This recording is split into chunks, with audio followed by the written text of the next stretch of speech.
अस्सलाम वालेकुम एवरीवन। तो हम लोग क्रोन्स डिजीज़ की बात कर रहे थे हमारे सीरीज़ ऑफ लेक्चर्स में। उसमें मैनेजमेंट एक अलग से बहुत इंपॉर्टेंट चीज़ है जो बेतहाशा दफ़ा एमसीक्यूज़ में आती है। एमसीक्यू की दफ़ा आपके पास सिर्फ सिनेरियो बेस्ड आता है कि आपके पास एक यंग या मिडिल एज मेल या फीमेल है। मेल में थोड़ा ज़्यादा है इंसिडेंट्स और वो आपसे पूछ लेते हैं कि अब इसमें वो आया है रिकरेंट एब्डोमिनल पेन डायरिया के साथ और कोलोनोस्कोपी पे स्किप लीजन्स और गॉबलेट सेल्स और ग्रेनुलोमास मिले हैं। तो what is the acute treatment of this condition.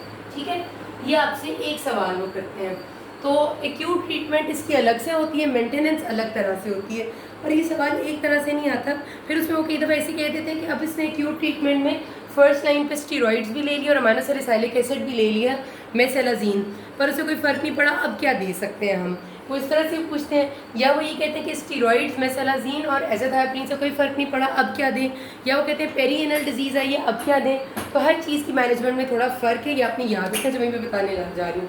क्रोहन्स में सबसे पहला जो एमसीक्यू आता होता है कि मोस्ट कॉमन इटियोलॉजिकल फैक्टर या most common factor which can be which is under control. क्योंकि वैसे तो क्रोन्स या अल्सरेटिव कोलाइटिस एक तरह से ऑटोइम्यून टाइप इन्फ्लेमेटरी डिजीज़ है जिसमें खुद से बॉडी ही एक्टिंग करने लग जाती है। लेकिन एक फैक्टर जो क्रोन्स में इन्वॉल्व है जो हम रोक सकते हैं वो स्मोकिंग है। स्मोकिंग क्रोन्स को बहुत वर्स कर देती है। तो हर क्रोन्स के बंदे को we have to ask to stop smoking और ये एमसीक्यू आता है। ठीक है, कि रिवर्सिबल फैक्टर कौन सा है जो उसको बेहतर कर सकता है, वो स्मोकिंग है।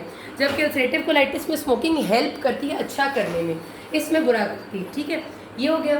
फिर एनसेड्स का यूज़ भी इसको थोड़ा ख़राब ही करता है। एनसेड्स से फ्लेयर्स ज़्यादा आते हैं तो एनसेड्स भी अवॉइड करने हैं। ये दो चीज़ें पहली होगी। फिर एक्यूट फ्लेयर आई हुई है पेशेंट को, तो फर्स्ट लाइन क्या है, स्टीरॉइड्स। स्टीरॉइड्स में ग्लूकोकॉर्टिकॉइड्स आप ओरल भी दे सकते हैं, आईवी भी दे सकते हैं या रेक्टल भी दे सकते हैं। रेक्टल इसलिए इसमें इतने ज़्यादा इंडिकेटेड नहीं है क्योंकि हमारा जो क्रोन्स डिजीज़ है वो किसी भी जगह को इन्वॉल्व किया हुआ हो सकता है उसमें। रेक्टल के करीब एरिया में आपका अगर सिग्मोइड कॉलन या डिस्टल हो तो वो तो समझ आती है, अगर प्रॉक्सिमल कॉलन है तो वहाँ तक जाएंगे नहीं। इसलिए ज़्यादा बेहतर होता है ओरल या आईवी स्टीरॉइड देना डिपेंडिंग अपॉन कंडीशन। उसके बाद अगली चीज़ आती है, अगर स्टीरॉइड से फ़र्क नहीं पड़ा तो हम उसके साथ या उस अलग से भी दे सकते हैं 5 amino salicylic acid drugs which include mesalazine and sulfasalazine. ठीक है, आपने अक्सर लोगों को सुना भी होगा मेसाकॉल पे होते हैं या पेंटासा पे होते हैं। ठीक है, वो यही ड्रग्स हैं, मेसेलाजीन एंड सल्फासेलाजीन। उसके बाद हमारे पास जो अगली ट्रीटमेंट है एक्यूट फ्लेयर में, अगर उससे भी आराम नहीं आता तो एजाथायोप्रीन हम साथ शामिल कर सकते हैं स्टीरॉइड्स के और मेसाकॉल के, लेकिन अलग से ये कोई ट्रीटमेंट नहीं है। ठीक है, अलग से एजाथायोप्रीन का कोई रोल नहीं है। स्टीरॉइड और एएसए के साथ देंगे तो हो सकेगा फ़र्क, वरना नहीं होगा। तो अगर उन्होंने आपसे पूछा है कि स्टीरॉइड और एएसए से फ़र्क नहीं पड़ा तो साथ क्या दें, तो एजाथायोप्रीन है और साथ ही या उसमें मेथोट्रेक्सेट दे सकते हैं, दोनों का या में रोल है।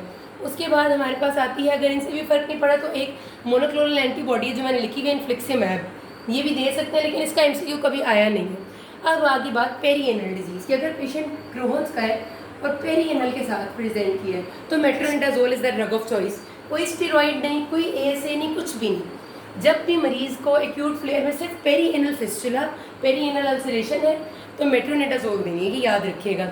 अगर एक्यूट फ्लेयर में उसको डायरिया एब्डोमिनल पेन है तो ऊपर वाले से शुरू करना है स्टीरॉइड से, अगर उसे पेरीएनल डिजीज़ है तो सिर्फ मेट्रोनिडाजोल देना है। फ़र्क याद रखिएगा। अच्छा, मेंटेनेंस थेरेपी में किसी चीज़ का रोल नहीं है सिवाय एजाथायोप्रीन के, याद रखना है। ठीक है, मेंटेनेंस में सिर्फ एजाथायोप्रीन देते हैं। बहुत सारे लोग मेंटेनेंस में मेसाकॉल खा रहे होते हैं, हालांकि क्रोहन्स में मेसाकॉल मेंटेनेंस में नहीं देते, एजाथायोप्रीन देते हैं। एजाथायोप्रीन देते हुए एक एमसीक्यू आता होता है कि किस चीज़ की एक्टिविटी हमें पहले चेक करनी चाहिए।